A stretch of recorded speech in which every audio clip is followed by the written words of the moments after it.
News of the Times. Arsenic, Bonnets and Betrayal. The 1869 Dudley poisoning of Joseph Oliver. Welcome to News of the Times. It began, as so many Victorian poisonings did, with a cup of milk and a sudden sickness. In the quiet town of Hart Hill near Birmingham, Joseph Oliver, a healthy, hard-working boilermaker, fell ill in the spring of 1869. He had no history of poor health, but within days he was vomiting constantly, complaining of curdled milk, and growing weaker by the hour. When he finally died on Whit Sunday, no one suspected foul play except his mother. His young wife, Frances Oliver, wept at his funeral.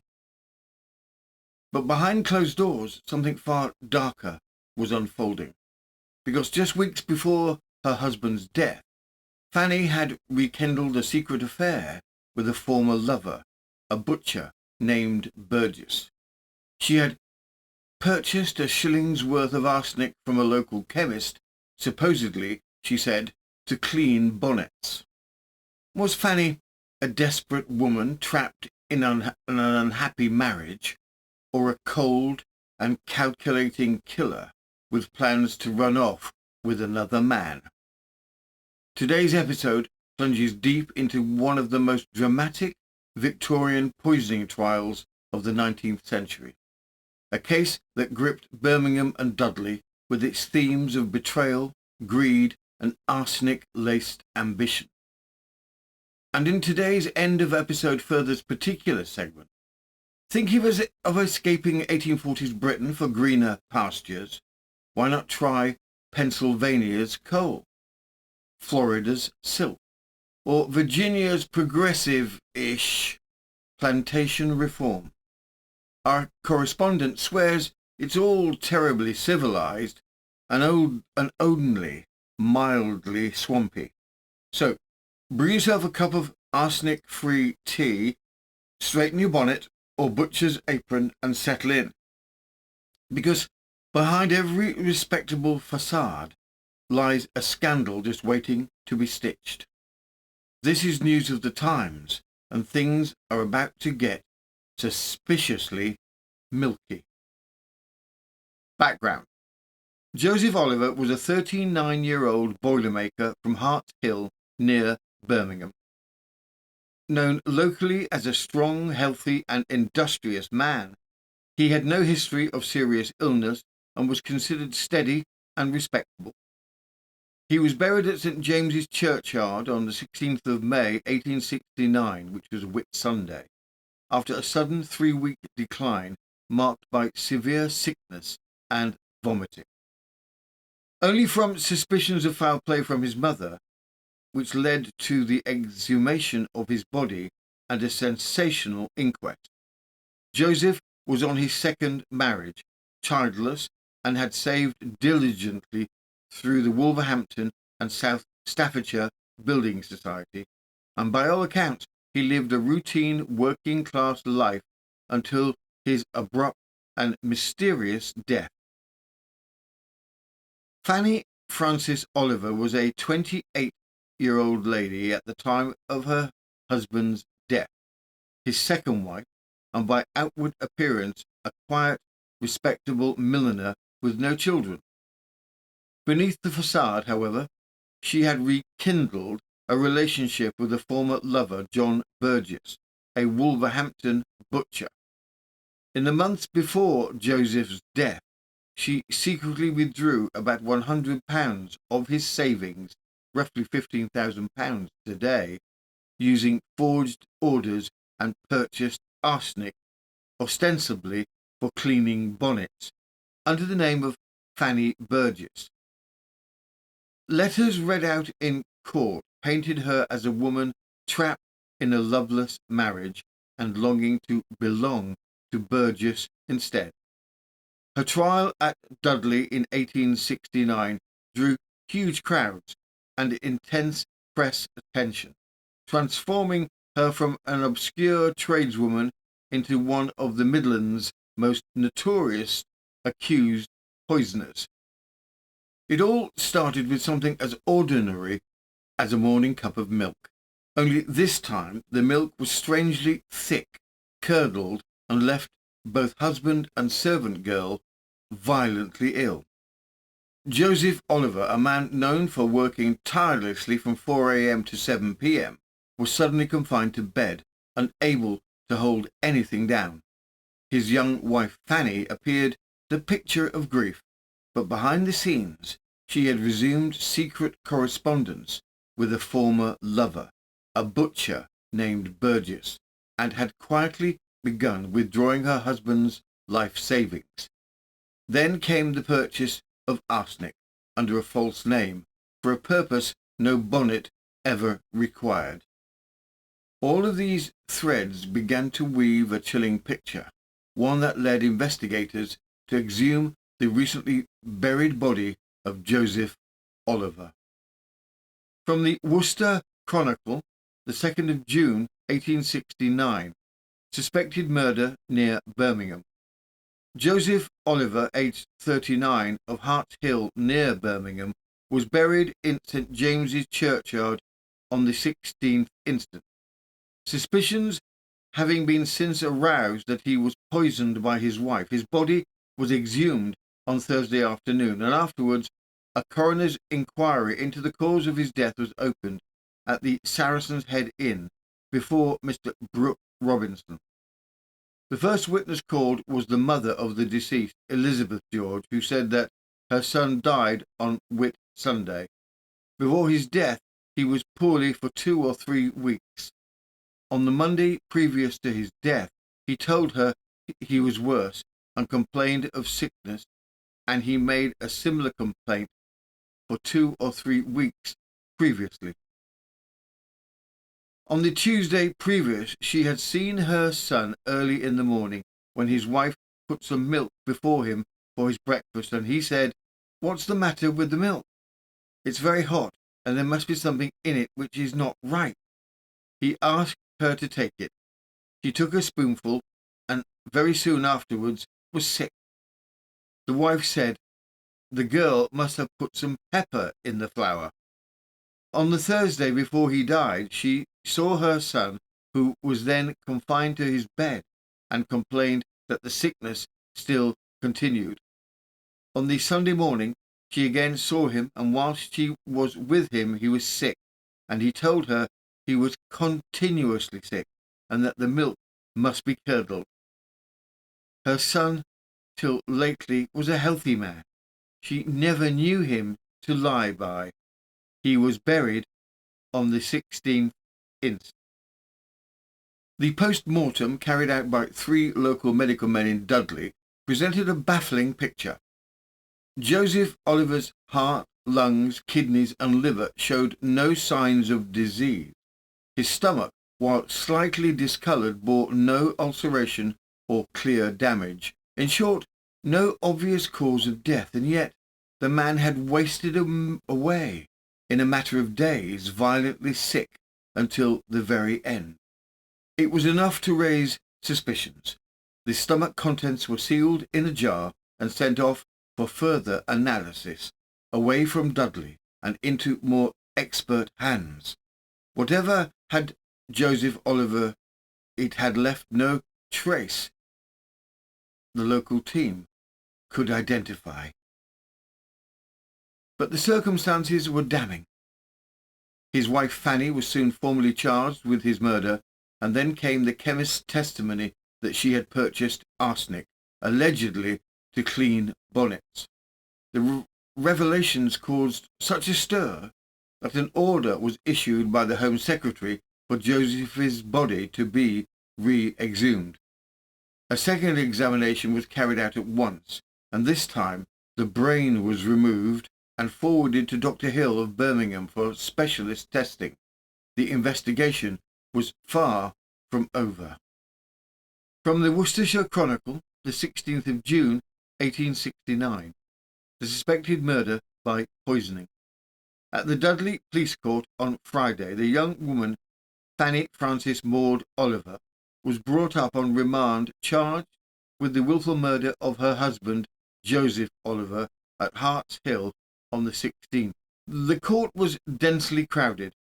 Dr. Alfred Hill, borough analyst of Birmingham, to whom portions of the body had been sent for analysis, stated that he discovered arsenic in the stomach which could not be naturally there.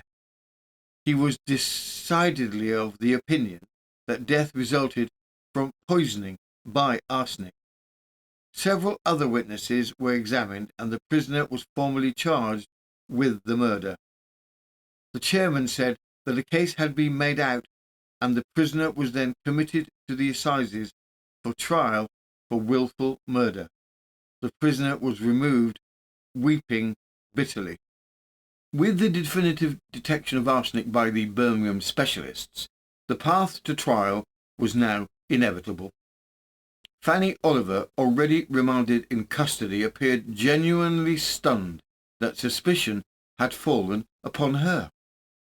After all, the initial examination by the Dudley doctors had revealed nothing conclusive, no poison, no trace evidence, no clear cause, but forensic science was advancing rapidly, and the Birmingham team's more sophisticated testing had revealed what local eyes could not. From a historical standpoint, the ability to detect arsenic, especially when administered in gradual, almost undetectable doses, was still a developing science in 1869. And now, with just weeks to go before the trial, investigators and the prosecution were hard at work assembling what would become a chilling, persuasive case. No smoking gun, perhaps, but a chain of circumstances that was growing harder to ignore. From the Worcestershire Chronicle, the 21st of July, 1869. The Dudley poisoning case.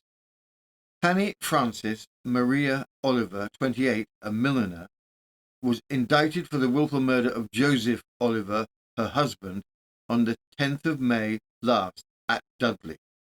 The learned judge took his seat exactly at 10 o'clock, and the prisoner, who was attired in deep mourning, was brought into the dock. She looked ill, and appeared keenly to feel her unfortunate position. The court was crowded to excess all day. Mr. Motterain, in opening the case for the prosecution, said, "The prisoner, Fanny Frances Oliver, was married to the deceased some 5 or 6 years before he met with his death, which took place in the month of May last. She was then, or rather is now, only 28 years of age. The deceased was about 39, and the prisoner was his second wife. They had no family. The deceased was a strong, healthy, industrious, well-behaved man. He was by occupation a boilermaker at Netherton, and he and the prisoner appeared to have lived together as husband and wife ought to live. But I shall be able to show you," continued Mr. Motterain, "that notwithstanding the prisoner's outward demeanour, she was to him an unfaithful wife. I shall have to show you how she acted with another man before her husband's death. And I am sorry to say, on the very day or the day after his death, the death which we charged her with having caused." A secret affair. A year or two before the deceased was married to the prisoner, she had kept company with, or as the phrase goes, courted, a young man named Burgess, a butcher of Wolverhampton. They were known to have met in the month of February last, and immediately afterwards correspondence of the most improper description took place between them. The learned counsel here read one of the prisoner's letters to Burgess. The letter was as follows: "Dearest John, I have just received your letter and am very sorry to hear the trouble you are in. I am sending the girl a letter would not come quickly enough to know whether you would come back with my girl or no, or whether you will come by the first train in the morning, and you shall have the £2 you asked for. Our house is not many yards from the Round Oak station, and I will meet you there if you do not come back with the girl. Send me word by note whether you will come by the first train in the morning. Never mind, love, how bad your clothes may be. I would rather you come in your old ones than your best, for I love you the same as your best. Come back with my girl if you can. I shall be watching every train that comes. Now, husband is at work, and I can scarcely leave the house, as he comes to every meal. Do not keep the girl waiting long, as I want her back. From your affectionate Fanny. Try and come back with the girl. As shocking as the affair itself was, a secret intimacy rekindled while her husband was still alive, it was what followed that truly hardened public opinion. For not long after she resumed contact with her former lover, it emerged that Fanny had been quietly draining her husband's life savings. Bit by bit, and behind his back, she accessed funds from the Wolverhampton and South Staffordshire Building Society, a substantial sum at the time, and passed the money on to Burgess. What had become as a sordid love scandal now darkened into something far more calculated. Savings secretly accessed.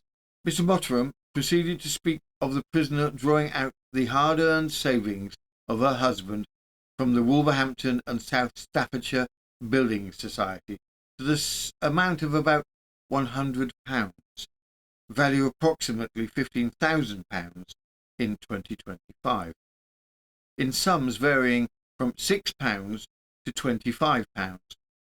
This occurred soon after she resumed her relationship with Burgess.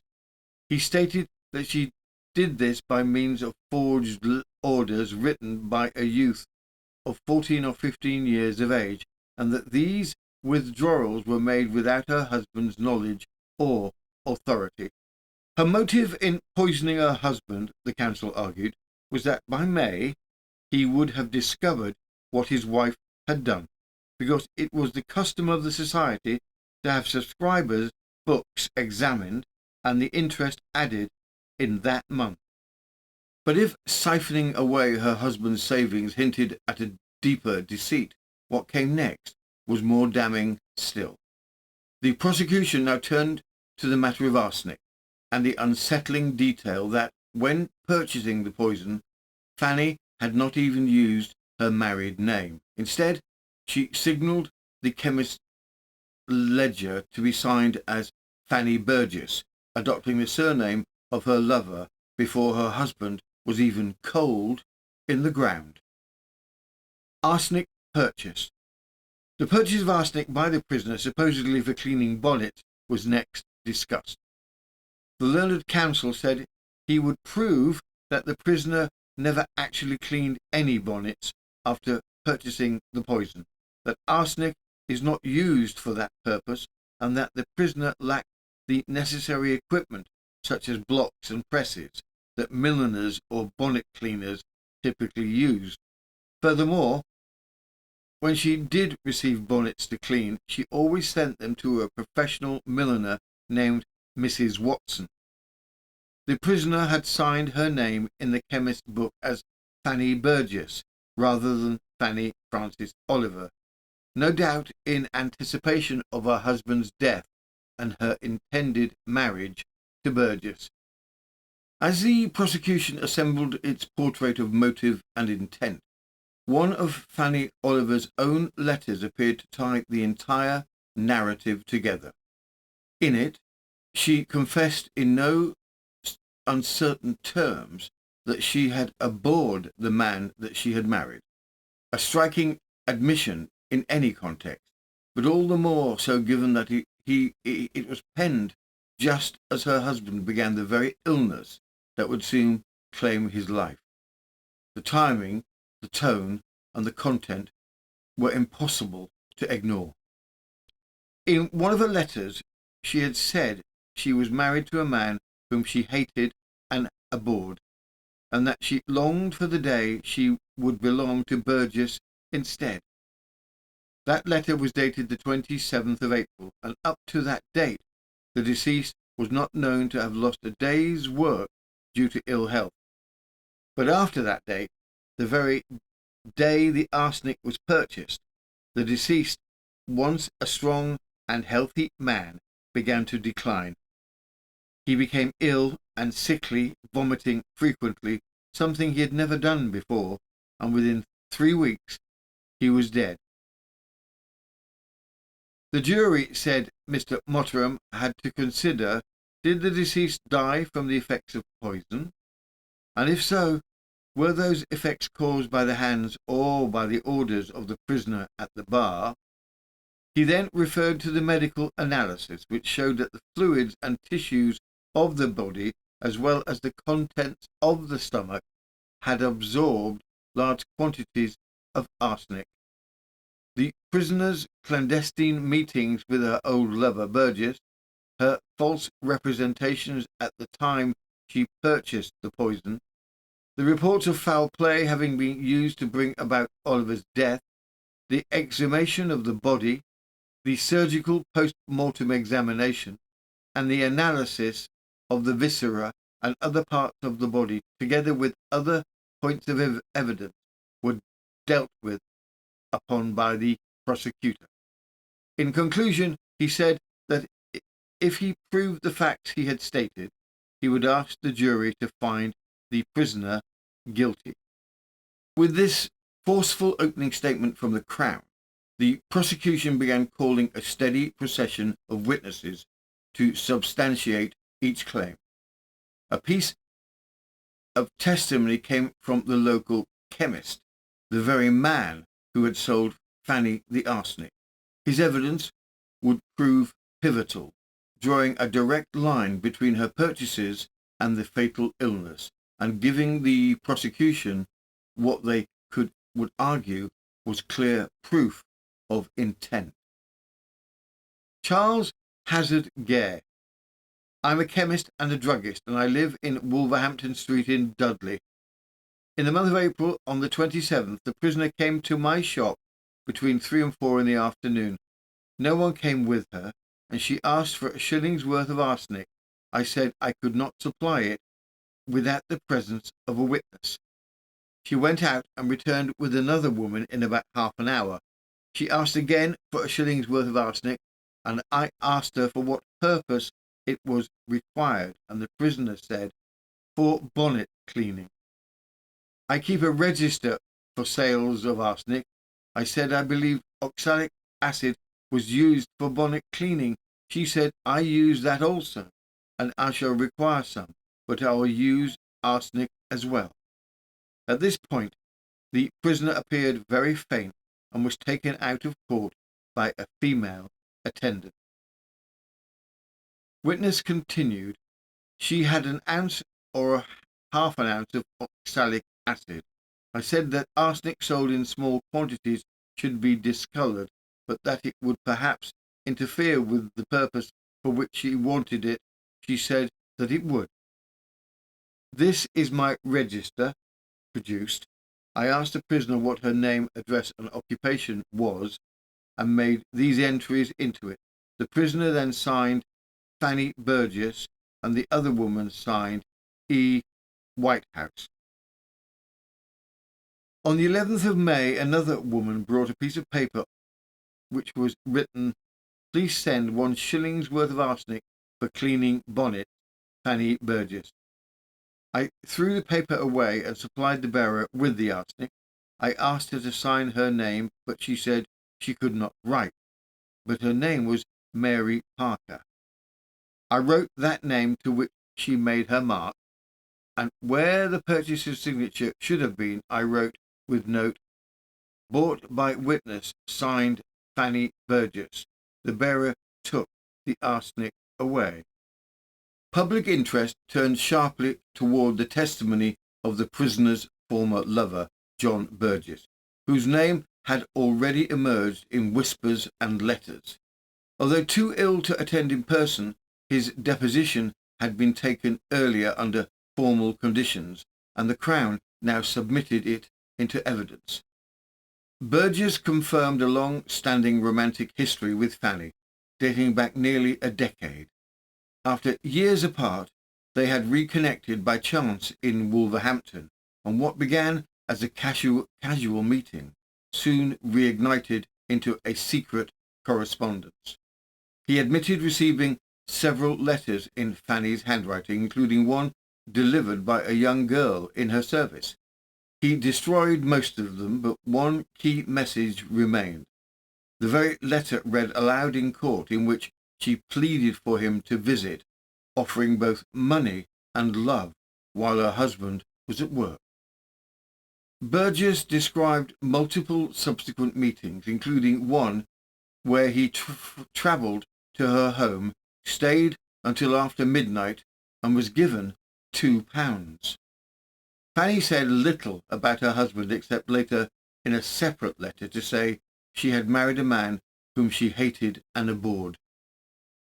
Their contact continued even after Joseph Oliver's funeral, with Burgess's meeting Fanny in Wolverhampton and again at the horse fair. Throughout, she maintained communication and arranged meetings even while under investigation.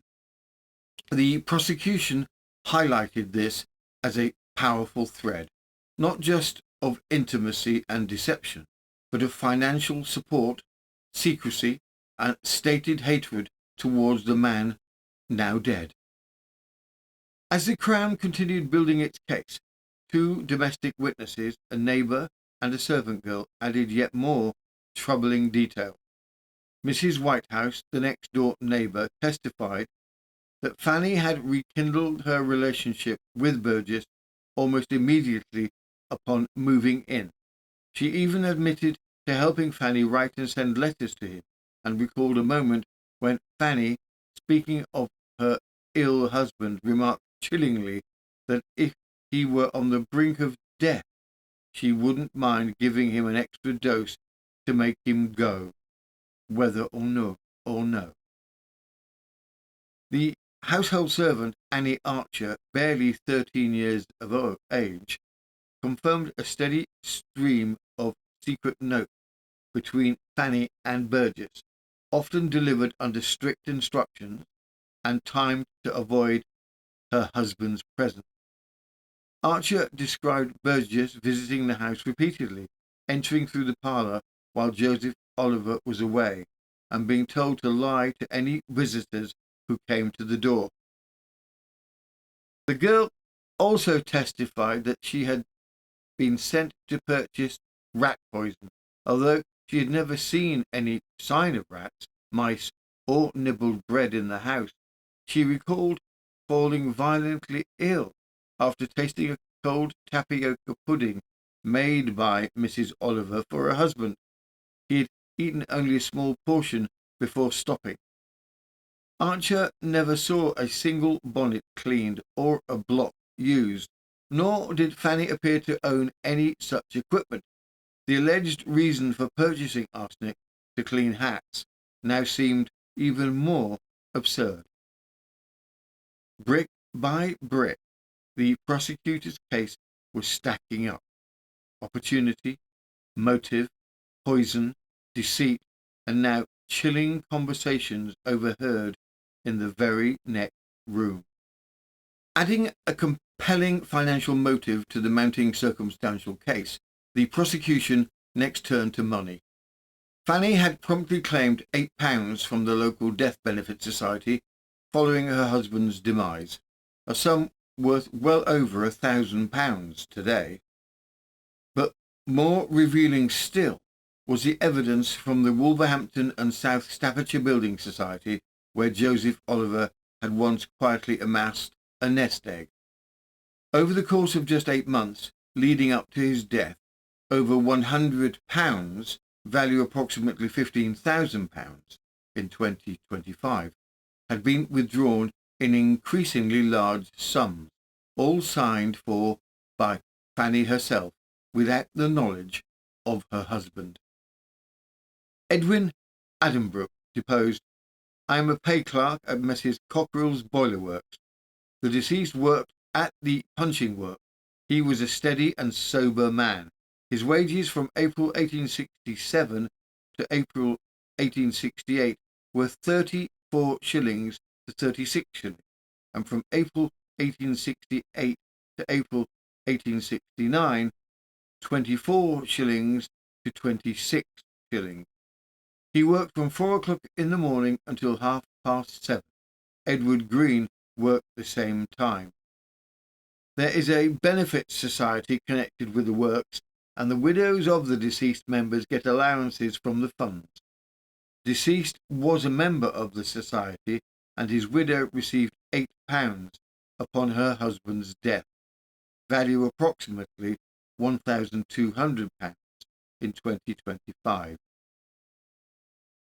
James Walker Swan said, "I'm a estate agent and manage the Wolverhampton and South Staffordshire Building Society. The deceased man, Joseph Oliver, was a member of that society. At the latter part of 1868, he had about £100 in it.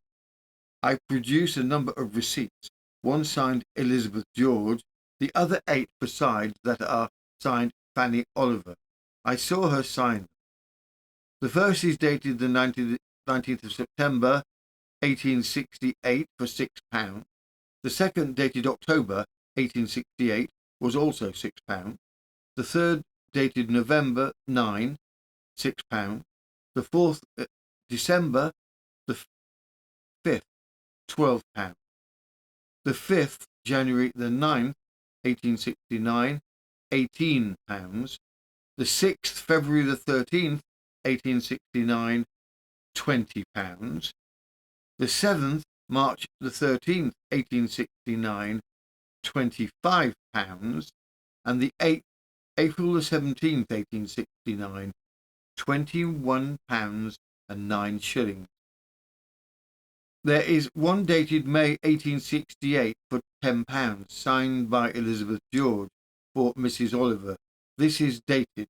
The accounts are balanced between the second Monday in April and the second Monday in May. The prosecution concluded its case with the testimony of Dr. Alfred Hill, a leading toxicologist from Queen's College in Birmingham. His findings were clear. The inflammation of Joseph Oliver's stomach was consistent with arsenical poisoning, not natural illness. Although the quantities found were minute, just fractions of a grain, the arsenic had been absorbed into the tissues during life, providing what Dr. Hill called definitive proof. Combined with the clinical symptoms described earlier and no evidence of any natural diseases, he concluded that arsenic was the cause of death. That concluded the case for the prosecution, and Mr. Mottram summed up the evidence. He submitted that it had been proved that the prisoner had not behaved towards her husband as she ought to have done. She had had correspondence with Burgess, and in September she began to draw out of her husband's money from the building society, which increased her intimacy with Burgess. There was no doubt some of that money had been given to Burgess to be applied to his benefit. That money had been drawn out without her husband's knowledge or consent. The prisoner was not on her trial for that, but it was important bearing on that which was the question in the trial. The language she was proved to have used, too, tended in the same direction. That she was married to a man she hated and abhorred, and that she longed for the day when she would be his, Burgess's. Summing up, the prosecution pointed to both motive and method. Fanny had reason to want her husband dead and the means to carry it out. Joseph Oliver was in good health until the very day he acquired arsenic, a day that marked the sudden onset of his symptoms. Notably, on the only day his breakfast was brought to him without passing through her hands, he improved. She had lied about her identity when buying the poison, had ample opportunity to administer it, and the food, tea, and even the medicine all showed troubling signs. While the prosecution acknowledged it was the jury's duty to weigh any doubt, they maintained that the evidence clearly upheld the charge. The defence countered forcefully, urging the jury to look past speculation and weigh the facts. Mr. Streeton argued that no convincing motive had been shown. Flirtation, concealed correspondence, and financial withdrawals were insufficient proof of murder. He pointed to Fanny's long-standing role as a hard-working wife and dismissed the accusations as based on flimsy assumptions. Her use of arsenic, he claimed, was for cleaning bonnets, a practice not unknown at the time, and possession alone did not equal guilt. The suggestion that she had doctored pills or poisoned milk was based on inconsistent testimony and questionable witnesses. In short, he asked, where was the proof that she had administered the poison at all?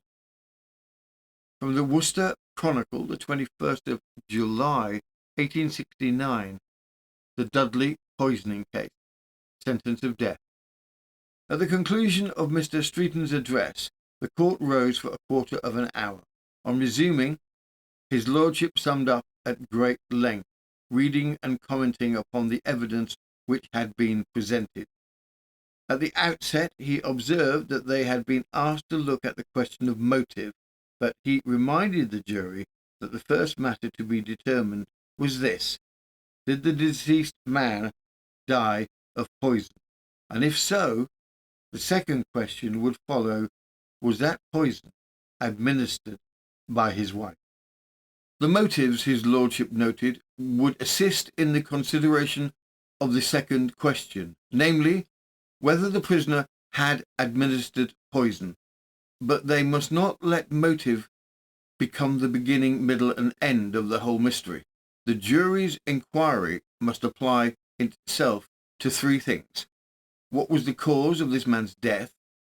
What were the means of administering it?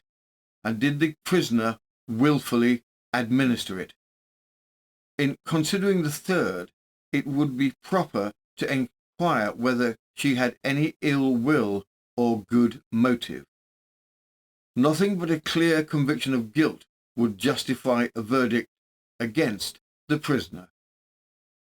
The jury then retired, and after an absence of 20 minutes returned. While the jury were taking their seats, the prisoner came forward to the bar, clasped her hands, looked upwards, and her lips moved as if in silent prayer. In response to the usual question, the foreman of the jury, amid breathless silence, pronounced the verdict guilty, with recommendation to mercy. Having been asked by the clerk of the court whether she had anything to say why sentence of death should not be passed, the prisoner spoke, at first in slow and measured tones, but growing more rapid and passionate as she continued, "By my great God, I am innocent." She insisted the £2 she lent Burgess had been to help him avert prison over a debt, not part of any plot, even pawning her own dress to raise the money. She swore before God she had never poisoned her husband, painting herself as a wronged, sickly woman who had endured years of hardship, debts, and medical expenses while caring for a husband she claimed was far from the strong man he described in court. Her closing words turned almost into a prayer, declaring her innocence to heaven, saying she loved her husband, and preparing to meet death as a favour from God if it came, since she now had no friends but a dear father here.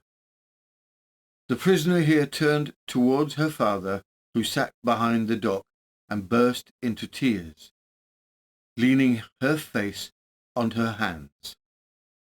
His lordship, having put on the black cap, then passed sentence. He said the jury had found her guilty of the crime of wilful murder, that was at any time a very bad crime, but the murder of a husband was a dreadful crime both in the sight of man and God. The prisoner stated, "I am innocent, my lord." The verdict of the jury was accompanied with a recommendation to mercy.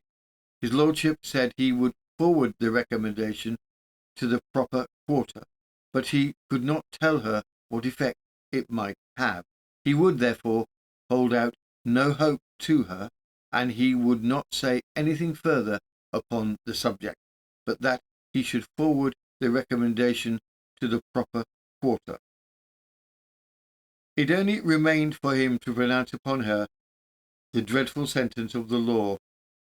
It was not his sentence, and he had no power to add to it or diminish from it. His lordship then pronounced sentence of death upon the prisoner in the usual form. As soon as his lordship concluded, the prisoner, raising her eyes and clasping her hands, recited the following lines: "Though in the paths of death I tread, with gloomy horrors overhead, my steadfast soul shall fear no ill, for thou, O Lord, art with me still." The female attendants whispered to her and led her from the dock, and as she retired, she turned and said, "Farewell to you all, my dear friends." With Fanny continuing to proclaim her innocence from the prison cell, and public confidence in the medical evidence beginning to erode, attention soon turned to the tests used to detect arsenic.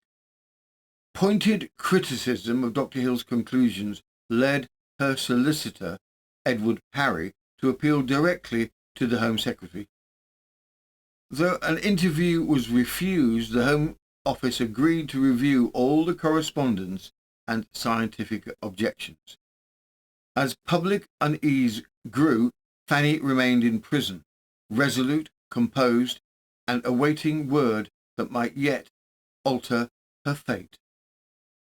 From the Birmingham Daily Gazette, the 29th of July, 1869, the Dudley murder. Application to the Home Secretary.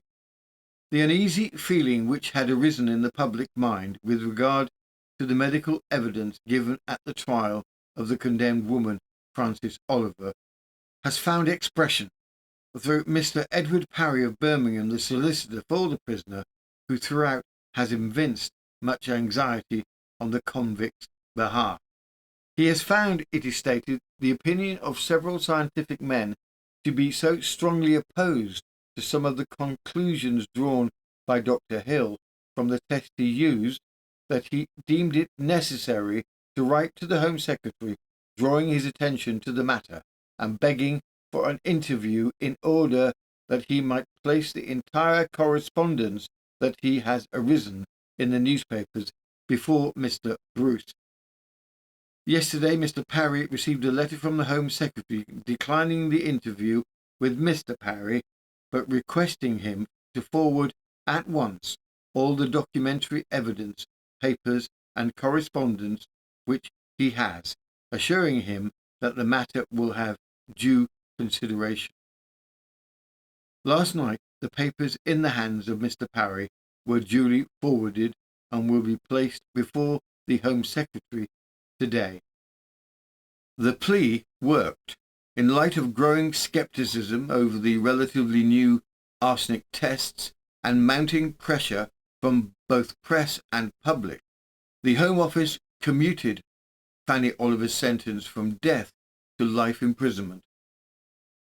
The news was met with both relief and outrage. Some believed justice had prevailed. Others, like the Worcester Chronicle, condemned the decision outright. In their eyes, Fanny's crime remained one of cold, calculated murder, and no scientific quibble could wash it clean. From the Worcestershire Chronicle, the 4th of August, 1869, the convict Fanny Oliver. The commutation of the sentence of the woman Oliver from death to penal servitude for life relieves us from any self-imposed silence as we might otherwise have maintained. As there is to be no hanging, we are now free to speak our mind in the matter.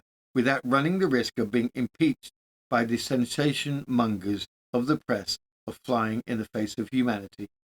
Anyone who was present at the trial, who took the pains to read out very elaborate and exacting reporting of it, must have been satisfied that from the beginning to the end, the feelings of the learned judge were strongly enlisted on behalf of the accused, and that he had formed a sort of foregone conclusion that she must be saved from execution. That she would be so saved became a matter of quasi-certainty as soon as the jury tacked to the verdict of guilty a recommendation to mercy, for reasons which they did not specify and which it would be impossible to discover except on the broad ground of opposition to death punishment in toto. We can discover no mitigatory factors, no motives for compassion or exceptional consideration in the case. This woman, like the professional poisoners of the 16th and 17th century, caused her husband to die slowly by the most torturous and agonizing of death. She had laid in a stock of poisons sufficient to do the business of a whole town, pretenses which not the slightest attempt was or could be made to substantiate. Her crime was murder of the most diabolical character, murder to which she was inflamed by brutal lust. She was desirous of ridding herself of her husband to make way for her paramour. Mr. Greenacre, in much more summary way, murdered Hannah Brown to make way for another paramour. Mrs. Oliver murdered her husband to make way for another man whom she wished to marry, and with outstanding coolness daily watched him writhing in agony, sustained in the consciousness that every day was bringing her nearer to the gratification of her unhallowed passion. Compared to her, Greenacre was merciful. Assuming her guilt, she ought assuredly to have been hanged. Hanging is the punishment which the law awards to murder. Assuming that she was not guilty, she ought to have been set liberty. The exchange of the sentence of death for penal servitude for life is itself recognition of her guilt, but the mitigating circumstances and reasons we are wholly at loss to conceive. Further particulars. And now, as a brief reprieve from Arsenic and Unfortunate Husbands, we take a scenic detour to 1841, where Britain's more optimistic citizens were earnestly considering their options for transatlantic escape. Forget back-breaking labour in Lancashire or mysterious symptoms caused by damp parlours.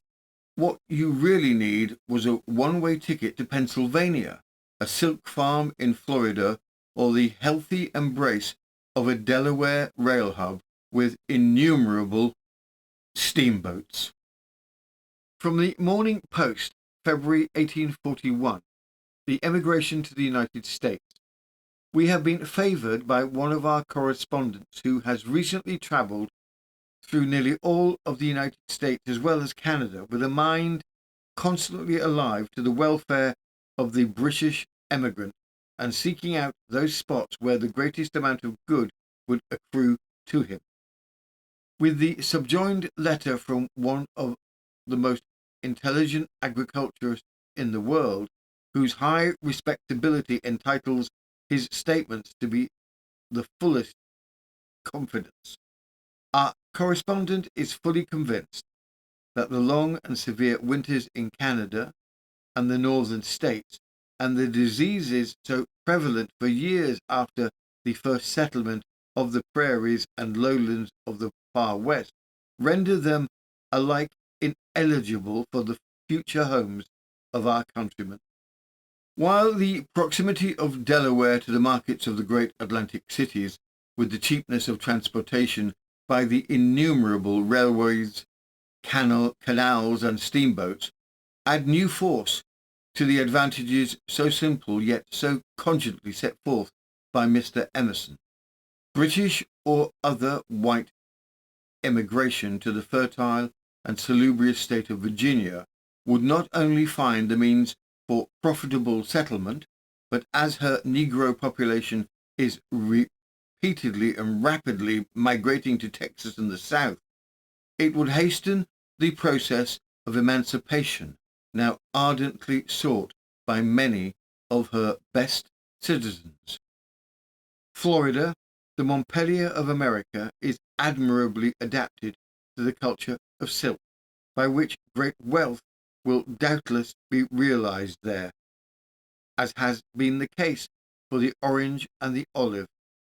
Nor must we omit Pennsylvania, whose unlimited resources in coal and iron, with a fertile soil and a temperate climate, secure to her so large an accession of the best emigrants each year.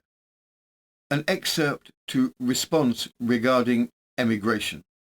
How much better and easier is such a plan for the European emigrant than going into the wild woods, where the state of society is often extremely rude, the country undrained, and consequently more or less unhealthy, the roads almost impassable, and the difficulties attendant upon raising and getting crops to market almost tenfold of what they are on the shores of our great bays. Before you dash off to inspect your pantry for suspicious white powders, might we beg a small favour? If you've not yet liked, subscribed, or hyped, we're told it's all the rage, though we are yet to fully grasp it ourselves, please do so now, ideally before your next glass of milk, and do consider sharing this tale with one acquaintance who harbours a perfectly reasonable fear of anything that arrives in sachet form. All such actions gladden the mercurial heart of the YouTube algorithm, which, when sufficiently flattered, may scatter our humble productions far and wide across the ether. 1,000 thanks, and do keep your bonnets clean and your chemists under supervision. If your appetite for scandal, arsenic, and ill-advised liaisons remain unsated, you're most cordially invited to sample our Patreon, where a free 1-week trial awaits with no hidden gotchas, fine print, or poison tea. Inside, you'll find a catalogue of over 720 episodes and counting, brimming with murder, misdeeds, and marvellous headlines from the Georgian, Victorian, and Edwardian eras, all as researched from the period press and served with only the faintest whiff of treacle. Join us there, should your constitution allow. This has been News of the Times, and I am Robin Coles, former assistant bonnet stiffener to the Ladies' Arsenical Millinery Society, and proud recipient of the Queen's Commendation for not succumbing to suspicious dairy products. And can the last person out please ensure the bonnet and the arsenic is clearly labelled and not left next to the sugar bowl again?